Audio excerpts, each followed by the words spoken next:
listening to the DolphinsTalk.com podcast, the most listened to daily Miami Dolphins podcast on the internet.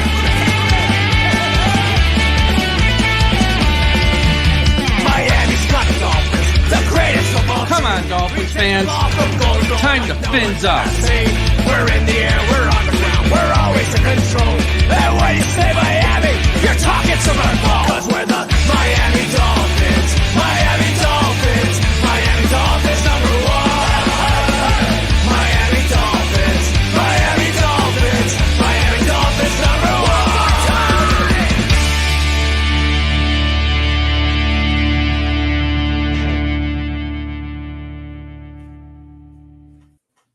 Hello, Dolphins. Happy Tuesday night. Jason Sarney here on Dolphins Talk with my co-host, Marissa Marino. How are you, Marissa? I'm doing well. I'm realizing that my mic is not connecting properly, so I'm going to have to use my Mac speaker. So sorry if my voice isn't as clear as normal. So here we are. We hear you loud and clear. Yeah, and it's just not picking up on the microphone for some reason. So technical difficulties, it's fine. You're good, but where there is no difficulties at all is at KES Wear, which is the place to go for your officially licensed apparel for your Miami Dolphins, Miami Heat, Hurricanes, Florida Panthers, and all professional and college teams in South Florida. Looking for the latest jersey, a birthday gift, or the newest hat to hit the market, your favorite South Florida team? Check out KES Wear for their overwhelming section of sports apparel. You could find them at 2655 South University Drive in Davie, Florida. KES Wear has it all. And if you are not in South Florida, do not worry because they ship internationally. You could visit KESwear.com to shop their inventory from the comfort of your own home. It will be shipped to you no matter where you are. KESwear.com is the spot for that Miami's fan shop of all your apparel needs. KESwear.com, KESwear.com. Okay, Marissa, now that is out of the way and we can now talk about the last game that the Dolphins had against the Seahawks. This was really a tough one. And I think a lot of clarity and a lot of thoughts, and people have really been coming out and saying what they really think and feel, us included. Mm-hmm. I'm going to allow you to kind of, start us off. I know you have some notes. I know you have things you want to say. So why don't you kick us off literally? Yeah, I'm a little scared to start because I feel like I'm going to just go on a tangent, and I'm sure so many people have heard so much since Sunday about this team. So I'm not going to harp too much, but I am going to talk about the issues that I'm seeing. And, we labeled this show Miami Dolphins are at a crossroads going into week 4. And it truly is such the case. I mean, I think these next coming days and this next week leading up into Monday and the decisions that are made for this team are really, really going to impact what happens on Monday night against Tennessee and then what happens from there. But if we talk just strictly about the Seahawks game, I mean, again, like I shared with the Bills game from top to bottom, I mean, there really wasn't much that I could hang my hat on and say, wow, we did that really well. The actually only 2 people that come to mind again for the second week in a row is Jake Bailey and Devon Achane. And so those are like my 2 old faithfuls at this point. Like, I feel like they can show up and they're going to have a great game, and thank goodness for them. But beyond that, I expected us to go into this game Skylar Thompson, starting quarterback for the injured Tua Tagovailoa. And I expected it to be a run-heavy game. And I talked about that on social media. Like, the Seahawks literally just allowed the Patriots to run for over 180-plus yards. And so I expected us to pound the freaking ball down their throats. And that is absolutely what did not happen. Versus the Seahawks, the Miami Dolphins, led by head coach Mike McDaniel, ran the ball 18 times versus passing it 32 times. How that makes sense is beyond me. And it has led me to some very strong feelings about Mike McDaniel that we'll get into later in the show. And, Thompson, he went 13 of 19 for 107 yards. That man he was lost. He looked like a lost puppy dog. He did not look like a guy who has been in this system for going on his 3rd year, practicing with these guys, scrimmaging with the team, being developed by the coaches. I did not see any of that. Mike McDaniel said in a press conference prior to the game that Skylar Thompson might be wearing the same number, but he is a different player. He's right. He's a regressed player. He's even worse than what I saw from him 2 years ago. And so this was a hard game for me to watch. Our leading wide receiver was Tyreek Hill for 40 yards, Jason. 40 yards was our leading receiver. Waddle, 26 yards. Our second leading receiver was a guy named Eskridge. Okay? Like, what is happening right now? Skylar, he had no pocket presence awareness. He didn't realize when there was pressure coming. He couldn't extend the plays. He was scrambling for his life. The passes he was making were not good. It was just not good. And then, the offensive line does play a huge part in that. And I want to make sure that that's touched on because that O-line was terrible. And I even posted on Twitter a great quote by the great late Jim Mandich, who said in 1993, the Miami Dolphins offensive line this afternoon resembles a screen door on a submarine. And that is exactly what this was like. Everybody was getting through that O-line. And I am just so sick and tired of the word O-line in this team having such a negative connotation. Beyond that, the penalties, 11 penalties we had in this game. It was kind of like, do you want a penalty? You get a penalty. Here's a penalty for you. Like, everyone was penalized. Julian Hill was really penalized. I don't know what he's got going on out there, but it ain't good. And the Dolphins in the past 3 games have had 33 points and 26 penalties. How does that happen under the offensive-minded genius of Mike McDaniel? I do not know.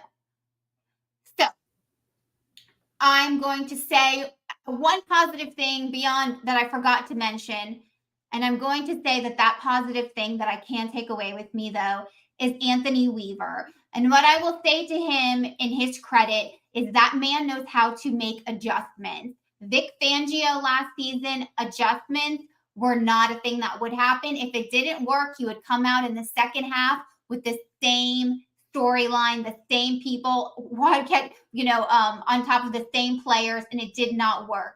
So just some stats, since I know we love stats in here. Anthony Weaver, week 1, the defense gave up 17 points in the first half. The second half, they gave up 0. Week 2, 24 points in the first half. Second half, 0. Week 3, 17 points in the first half. Second half, 7. Now, do we need to get that first part figured out, that first half, and maybe adjust sooner? Yes, but I am loving that he is making these adjustments and he is with these guys and he is taking this defense and shifting them to help us win a ball game, although it's not enough, unfortunately. So that's what I have on the last game. I'm sure I can go and talk for 30 more minutes, but I don't know that our people want to hear all that. So what do you got, Jason? I'd let you go for 5-10 more minutes. You've hit it. No, you've hit the nail on the head. And I'm not gonna jump in and dissect much of the game because there was so much despicable aspects of it that I just didn't understand. And let me just give you the most simplest in my mind. If you're gonna throw a Hail Mary, this is literally 5th, 6th, 7th grade football.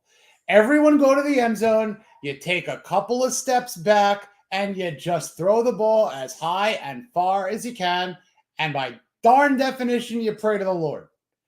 What Skylar Thompson did was allowed himself to almost get pummeled to the point where I was literally thinking that I was watching like a gratuitous 80s football movie where there goes the quarterback. And like, I actually also thought that at like one point, I even said, you know what? I forget the Seahawks defender who sacked Skyler at the end of the half. He held up. Like, there was a point where I literally saw him be like, all right, this guy's done. But like, he could have hit him so much harder. Yeah. And to me, I'm thinking on a normal play, I get it, it's football, but on a Hail Mary where you're literally just, that was to me, the definition of microcosm of the game was a pray to God, no plan, dogs are green, and you know what happens when he barks, he's in agreement. It was a baffling plan that wasn't a plan. It was a concept of a plan, and we've all heard that somewhere, but it's just, to me, it was just hilarity of inexecution, and all this hype has turned into really, where's the hope?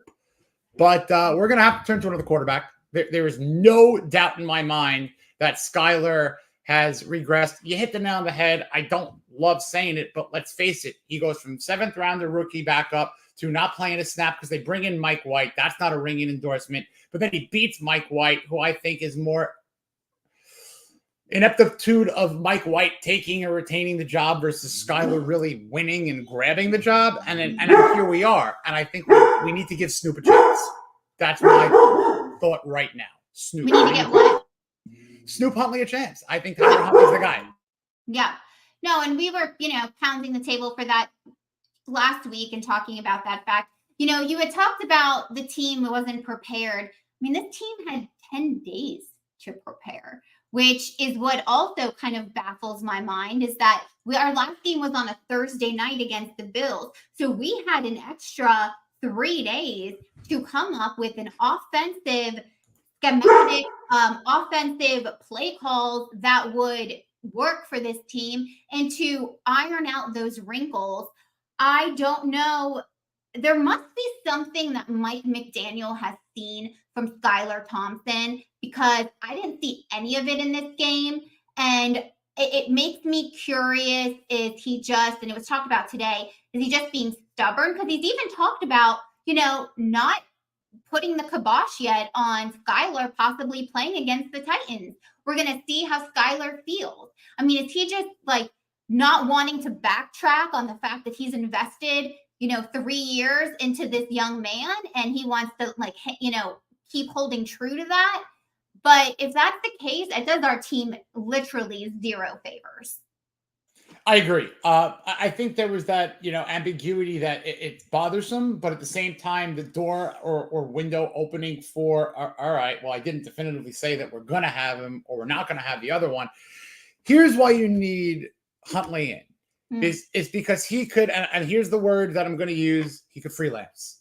When something breaks down, he could create more of something, even if it's 2-3 seconds, inside, outside of the pocket, getting in and around maybe an offensive lineman. And he can create. Tua is a by design, by spot thrower, which when it's on, it's phenomenal. He's the system. He's the quarterback. So when you're trying to replicate it with someone else like Skylar Thompson, he's not doing it. Teddy Bridgewater couldn't do it. Jacoby Brissett couldn't do it. Now you have a guy, Boyle can't do it. So now you have a guy like Huntley who has to be, and I swear to God, we're living, and I hate to say it, we're living in any given Sunday. Lefty veteran goes down. Tyler Cherubini, the backup, doesn't know what the hell he's doing, scrambling for his life. That's Skylar Thompson, Tyler and Skylar. We're living it. We're literally living any given Sunday. And here comes the journeyman-ish practice squad. You're not going to stay here, but we'll send you off here. You'll get signed somewhere else. Quarterback who might just take the ball in his own hands and feet and maybe create. Like, I'm not giving up on the season just yet. I'm disappointed. I'm upset. I have a laundry list of grievances like Frank Costanza on Kwanzaa, but I'm not giving up just yet because of the maybe question mark that Snoop could bring if they decide to just go full force until Tua is either ready or a decision is made where it's going to be Snoop until another decision because Tua, God forbid, isn't ready. And then we're going to talk about maybe a trade deadline approaching deal for a Jimmy Garoppolo, something else. If it's said that maybe the season is lost for Tua, I'm not rooting for it, but I'm just giving hypotheticals. That could be the time where Ryan Tannehill could maybe show interest. Sorry, Tannehill haters. What else we do? I think that Tyler Huntley, and I'm seeing so many people in the chat call for Tyler Huntley.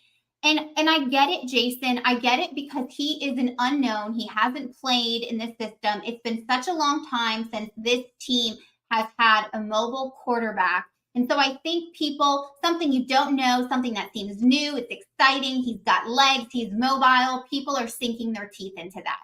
And I think that is great. And I do also hope that he has the opportunity to play Monday night.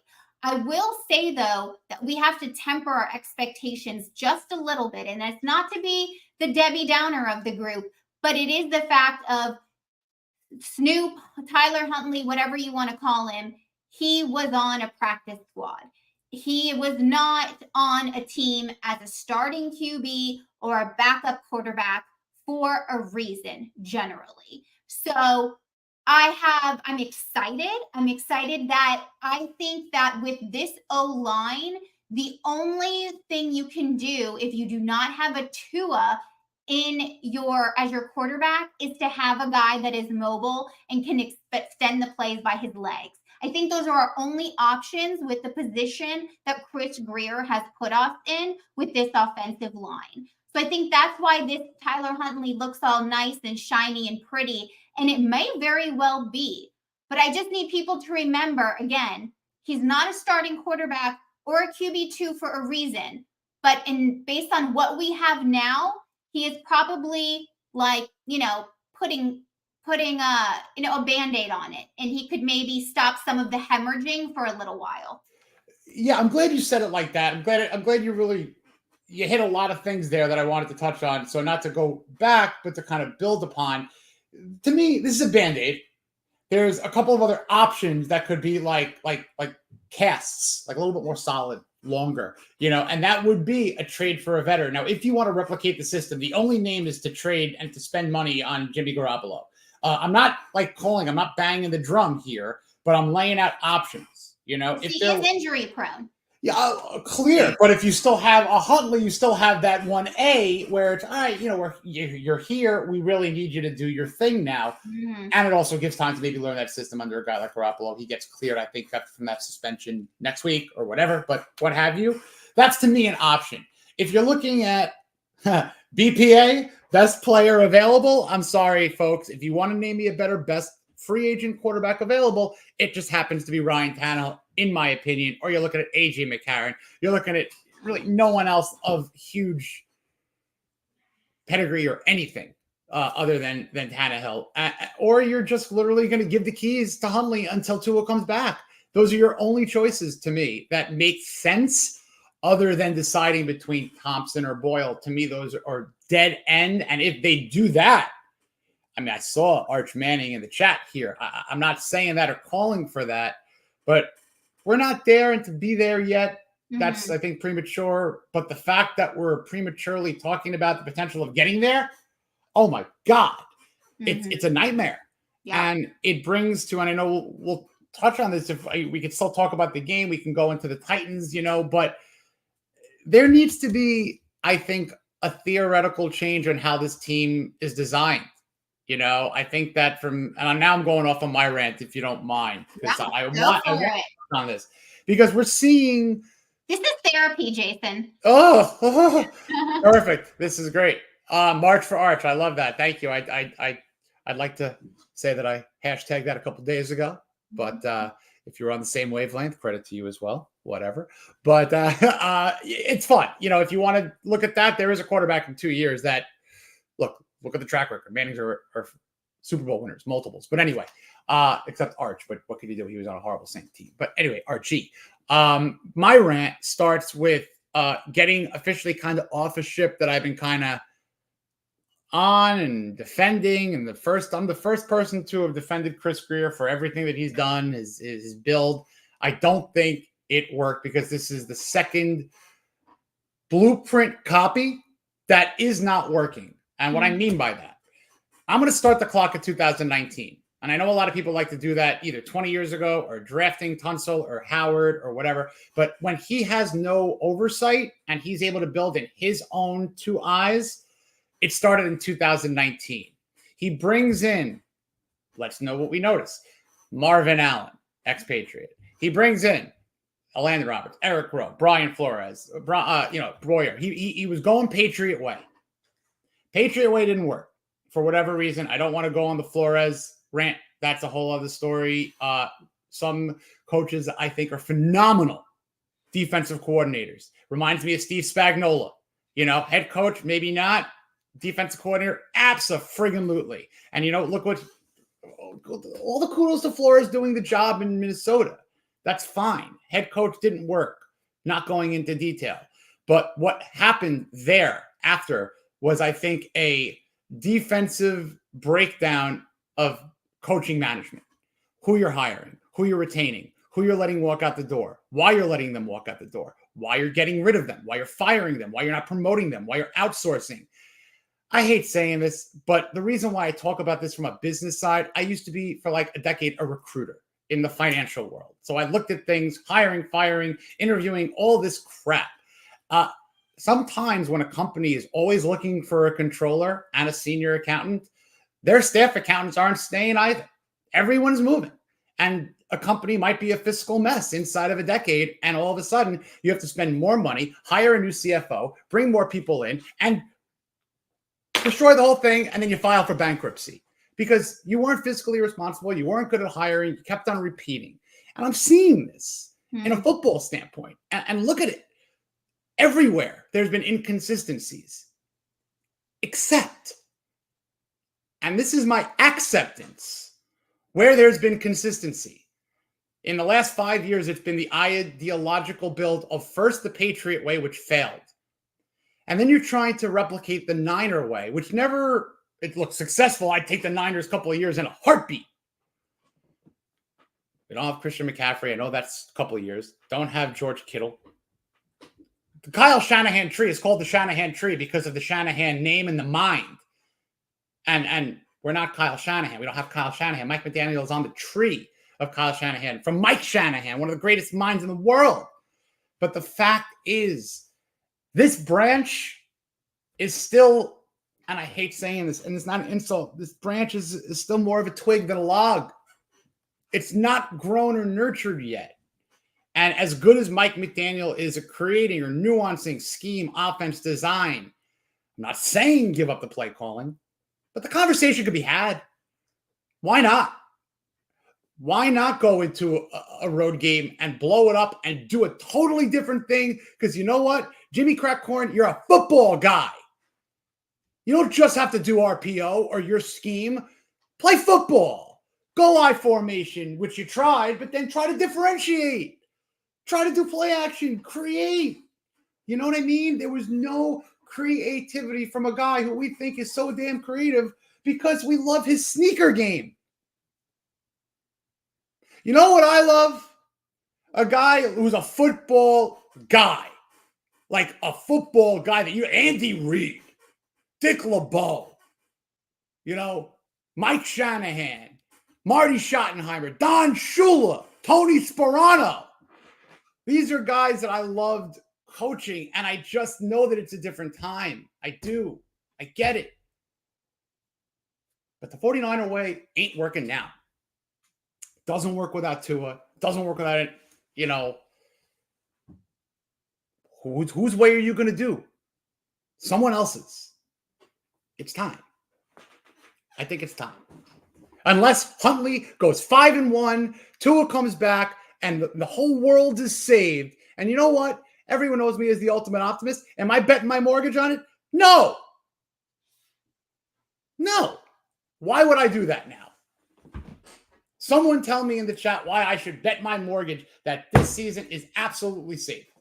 I'm not saying it's not, but I have a 10% saying it's not. I see it. I'm not an idiot. Something's got to change and it's got to start. Give the keys to Huntley. See if he's the guy, because the other guys ain't it. That's my rant off the box. And I haven't even started on the free agents that left yet. We could do that at the end because I know how to retain people on a show. We'll do that later. How do you feel now, Jason? Do you feel like 10 pounds lighter? That's the last thing I need, Marissa. Trust me. I need a little bit more protein in the diet. Everyone knows this. But the weight is definitely lifted off the head. With that, I'm going to go to my Pepsi here. Yeah. I mean, everything you said, I completely agree with. And not just because you're my co-host, because it's just fact. And it's not working. It's evident it's not working. We shouldn't have beaten the Jags without that Javon Holland ball punch out. I mean, we saw what it like. Good call. I hate to say this because we are a Dolphins podcast and we despise the Bills, but we are not the caliber team of a team like the Bills who was able to put over 40 points on a Jags team that we struggled to beat and didn't even actually have a lead on them until the very final seconds of the game. Like, this team, I think, has an identity issue right now. For sure it is. If you're a Heat fan, there is no Heat cult. There's no, Heat culture going around in this team is what I can do it to. I am not seeing the passion and I watched Sunday night the Chiefs play, and I'm just looking. Besides, I don't know what's going on with Travis Kelce this season, but there's so many players and so many teams that they just bring. They have like a gumption and like a drive and a will, and like they are like we look like Pop Warner guys out on that field compared to them, and it is super, super sad. And it is very humbling as a Dolphin fan to see when you look at these teams and you're like, we are not even in the same like stratosphere as some of these other teams right now. And so, I think there's a lot that can be said. There's a lot that needs to be done. I think what we need to focus on is what we can control today, this game that's coming up, taking it one piece at a time. The season is not over. Everybody likes to bring up the fact of the Dolphins. What were they? 1-6, 1-7, and then Flores, they turned it around and ended up the season 9-8.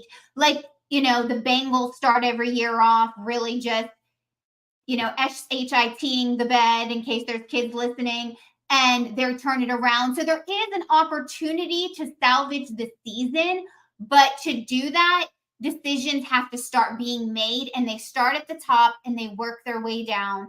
Mike McDaniel was asked today in his press conference about the starting quarterback. And he said that if Skylar progresses, that leaves variables more vague, which I was shocked. How do you watch what you just watched happen against the Jags? And that is even an option, a viable option to you.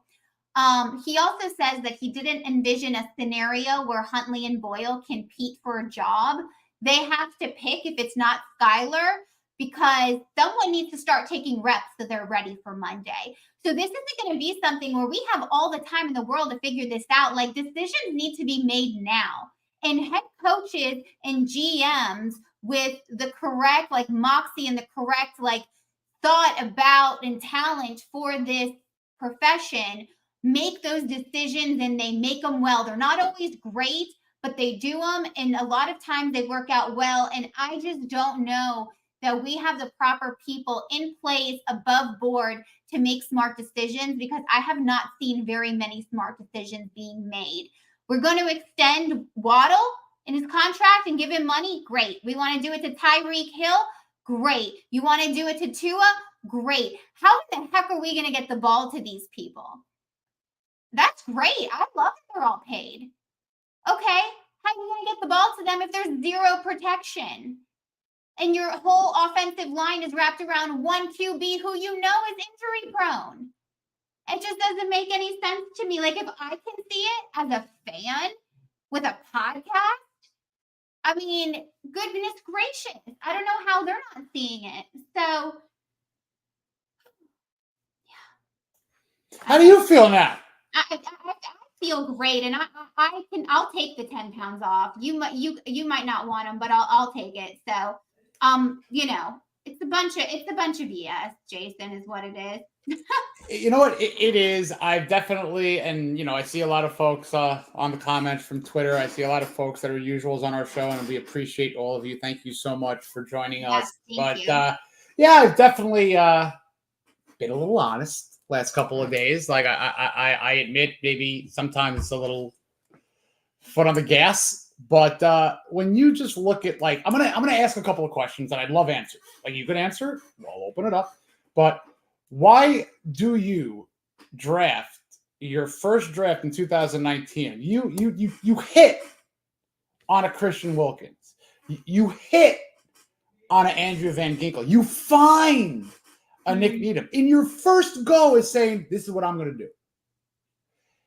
And then a couple of years in, when you see the market for that defensive line class, and I get $25 million was a lot. Mm-hmm. What if you saw the foresight to say, we see what you've done the last 3 years. Look, here's what we're going to give you. And whatever the heck it was, because it was something, it wasn't enough. But it wasn't enough to the point where it was never going to be enough. And that relationship was killed. Wilkins bet on himself. Ka-ching. And you know what? Look at that draft class of defensive linemen. Look at the outlier who didn't resign with the team that drafted him. There is one. Matabuke, Lawrence, Oliver. I'm sorry, they're not all in the same class, but all of the franchise drafted defensive linemen. A lot of them were in Wilkins' class. Lawrence, Oliver, Payne. They're re-signed. All of these guys are re-signed because it creates continuity. What they had, and I love Calais Campbell. Great. It's mending it a bit, but it's a 1-year mend. We could have had a 4-year build. This is what I'm trying to say. It's like, I love Calais Campbell. It's great, but is it worth it? Is the 1 year of Calais Campbell at his money worth what it could have been in keeping Zach Sealer and Christian Wilkins together for a half a decade? Answer me that. Yeah. 1 year. We built this team in 2 half-brained approaches. We're going to get a couple of veterans to win now and get Poyer and Calais Campbell their rings. And in the first round, you draft a project. In the second round, you draft a project. 2 years ago, you get rid of first-round picks. 3 years ago, you get rid of first-round picks. Your second-rounder doesn't see the field. Your third-rounder doesn't see the field. Your fifth-rounder, seventh-rounder, sixth-rounders get traded or cut or practice squad. You've missed. And if you're going to bring in the trades like a Chubb, protect him like the asset that he is and get his ass out of that Ravens game. These are fundamental problems that are so seen, a blind person could see it. And it's repetitive. It's a rinse and repeat without getting out the stain. Well, now I feel like I've lost like 3. And I'm going to now, whew. Well, there you have it, guys. Now you know how we really feel about what's going on with this team. And, I think that there is enough people who are going to be out there, and I always say, who are going to give you sunshine, rainbows, and unicorn farts. And that is just not my brand. So I'm going to tell you how I see it, and Jason clearly is going to tell you how he sees it. So I got one more in me. I got one more finale. All right, let's do the finale, and then we're going to talk a little bit about this Titans game coming up. If you find someone and they work their ass off for you in any capacity, they play with a broken nose, an appendicitis, shit you don't even know, and he plays half the snaps, a third of the snaps, special teams, defense, all over the damn place. And every time you ask him to step in for the starter that he's behind, you win the damn game because he's 11-1 for the Dolphins when he played over 80% of the snaps. To not keep him home and match the money. To not say, I don't care where you're going. I don't care if you live in Oz. You're not leaving yet. They would have stayed. Andrew Van Ginkel is not a player you find in the 5th round. Sign him for a year the year before. You had your chance. You signed him for a year. A show me deal where all he did was show the nation what he could do. And look what the hell he's doing now. Ryan Fitzpatrick has given him nicknames. I got one for him. He's now the stand man because everyone's been sleeping on him. It ain't Rip. He's putting everyone to bed because Chris Grier slept on him. And that was the biggest mistake I've ever seen as a Dolphins management, is letting a guy like that go, because he is a football player. 25 years. My kids, God willing, show their kids a picture of a football player in the dictionary. It's going to be a guy like an Andrew Van Ginkel, outside linebacker. Any NFL team finds someone like that, 4-year, $50 million. Alex Highsmith, Pittsburgh. They didn't let him go. Same guy, same kind of guy. Look at the championship teams. You draft, you retain. What is it going to tell Javon Holland? You didn't pay Christian, you ain't paying me. Screw you. You think it's going to be it's going to be Javon Holland's fault if they don't re-sign him in the offseason and he takes more money somewhere else? You think a 5th rounder drafted now is going to want to stay in 4 years when he's seen what they've done? Who's breaking their noses again for you? Because people have done it and they haven't gotten the contract for it. Who's doing it? Because they're gone. Connor Williams undefeated. Andrew Van Ginkel undefeated. Houston rocking and rolling with a whole franchise ready to rock. Lost that trade. You let Laramie Tunsil go because you thought you could pick everyone perfect. You did a lot of good, but you did a lot of bad. 2020, the Tagovailoa draft. That first round, where are we at? You drafted a kid at cornerback when you could have gotten a tackle on the other side of Jackson. You could have gotten a center. You could have gotten a guard. You could have gotten a receiver. You could have gotten a running back. You could have gotten anything other than that. You could have helped your quarterback twice in the first round. You had Nick Needham to go against Xavier Howard. And you had Byron Jones. You drafted Noah Nigmanogany. Why you drafted a project in the first round when you could save a 5th rounder for that? You had 12 more picks.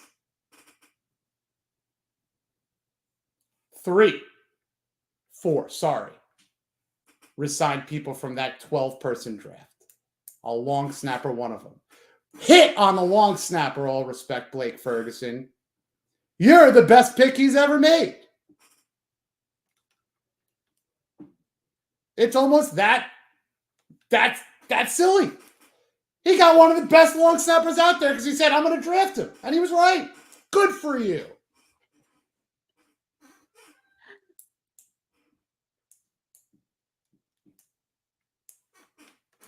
You good, Jason? Not really. Yeah. Because it's not bad 10 years ago when I knew the management wasn't doing it. I didn't like it. I didn't see it. I didn't care because I wasn't invested in. I didn't like the Tannenbaum era. I didn't like the Shermans. I didn't like, the Muellers. I didn't like how it was going, so I didn't care about investing in supporting. I was watching the fire. I wasn't a fireman putting it out. Since 2019, I believed in them. And the 3 fundamental things I would have loved to happen didn't happen.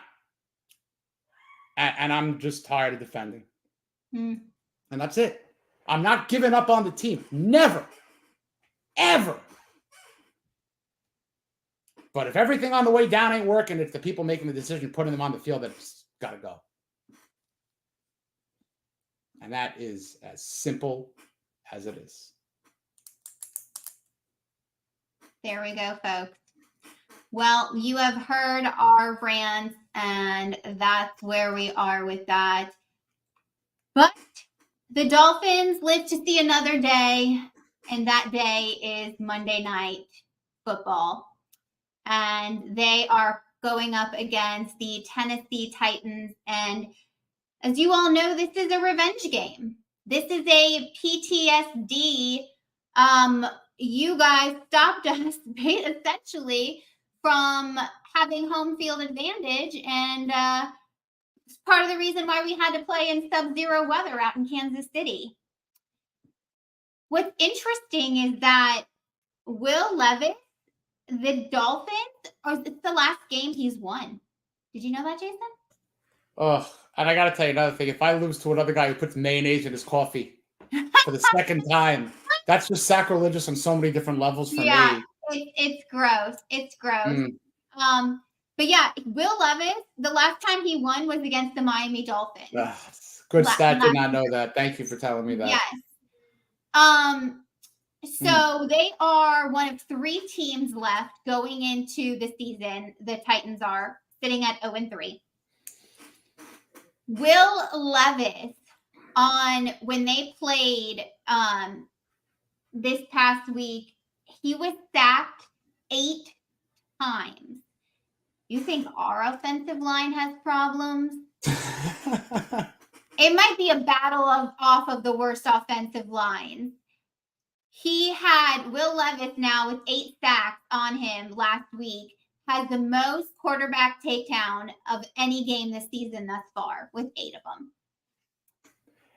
I'll tell you, I'm not, as much as I just screamed my head off, I'm not off the defense yet of Anthony Weaver weaving together what he has. Look, they brought in so many new names. I get it. Whatever. Guys out, guys in. Anthony Weaver is a bright spot. This is a game that could be very, very ugly and football disgusting, score disgusting, like I thought it was going to be against Seattle, score-origami-ish. But this is another game where I think it's going to be defense, field goals, rushing, And with that, the Dolphins need to just get at Levis, get after him, blitz, blitz, blitz. I don't care. If he's going to beat you at the blitz, you don't deserve to win. Just that simple as that. Get creative. Here's the time to create that safety craziness that he has. Those 5 defensive backs, 3 of them safeties. I don't care. Do something crazy. Do something enough to make the offense not have to do that much to win. I don't care if we win 9-6 via the Jets game a couple years ago with Scott. I don't care. Just get a W any way you can, and it's got to be creative. You can't be imagining if Tua was there, the defense has to do something from quarter 1 through quarter 4. You can't do an adjustment against an 0-3 team. If you're adjusting at halftime against an 0-3 team, you already lost. Right. Yeah. Yeah. They do have some bright spots to them and things that Dolphins fans, need to pay attention to. They have one guy on their offensive line who is their bright light. And that's their left tackle, J.C. Latham. And among all rookie linemen in week 3, he allowed the second lowest pressure and it was 2.3% of pass blocking snaps. So he is somebody who the Dolphins are going to need to pay attention to. They have good names, Tony Pollard, Calvin Ridley. They're not doing much with them, but they have them. From last game against Tennessee, they only called 8 run plays. The rest of the plays were all passing plays, which I find pretty interesting with Will Levis at the helm. And the most that the Packers had at any point was a 10-point lead. So it's not like they were trying to pass because they were just so far down the rabbit hole. So this game is going to be interesting. I tell you, if we can't figure out this game, even with a 3rd, 4th string, whatever, oh God, it's not going to be good. It's not going to be good. They got guys who scare me. An 0-3 team, I should not be scared of a Calvin Ridley. I shouldn't be scared of a second running back. I'm scared of Tajay Spears.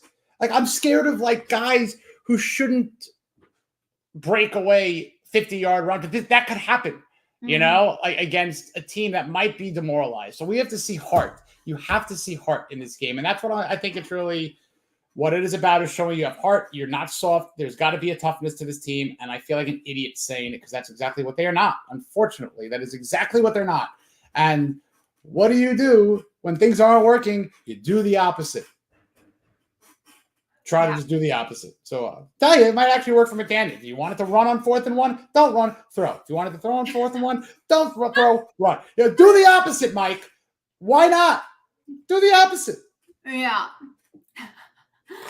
Oh man, blind squirrel every now and then gets a nut. So, you know.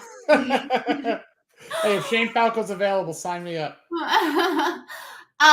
just a couple injuries too, Jason, to touch base on. So we might be finding ourselves with a cornerback problem going into this game because based on injuries that were sustained last week, Kendall Fuller is in NFL concussion protocol.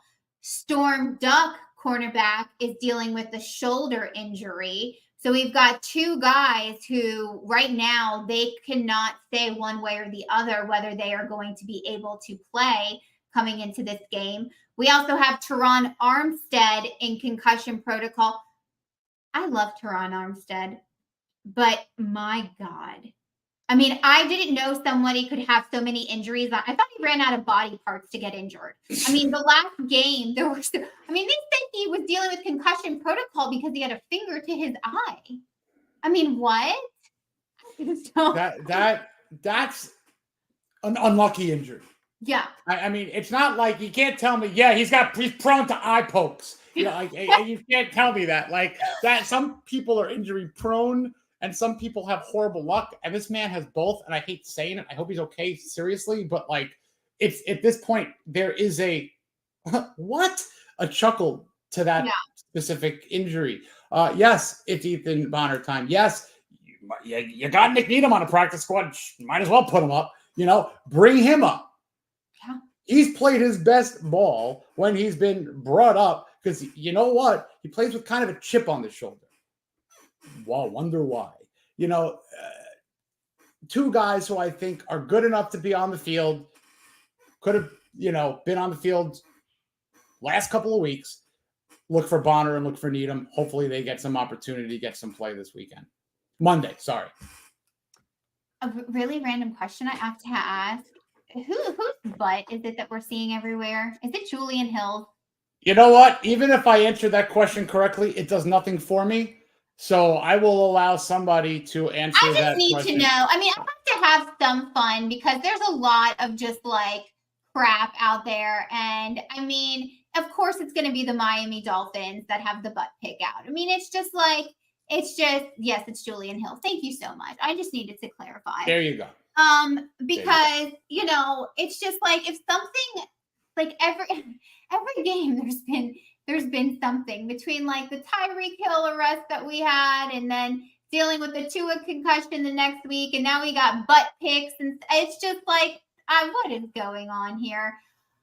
So anyways, I am not prepared to give a score prediction yet for this upcoming game.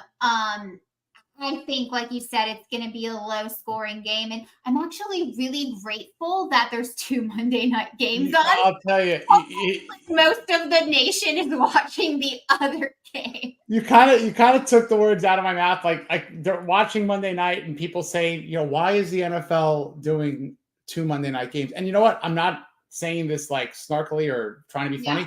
This is the reason. Because if you had a quarterback go down, if a game you thought was going to be a great game, injuries, that sucks. How many times on a Monday night are you able to flip the channel and go to a game an hour and a half later, you know? So it's not very, you know, it's not very often that you get a dual Monday nighter. So this is going to be, unfortunately, a channel changing potential game. Mm-hmm. But I hope a lot of Titans fans are changing the channel. I truly do. I really, truly hope. And I called for it last week. I called for a different situation, not the Wildcat, not something that's nutty like that, but just something that's different. You got to do something offensively different. And if that's Snoop Huntley, that will give me okay, check the box, different. I'm happy. If it's not, you got to bring some stuff out of this playbook, this magical water boy binder of plays that you have that I don't know if you left in San Francisco or whatnot, but I haven't seen anything, Mike. Time to do it. Let's go. Yes, preach it.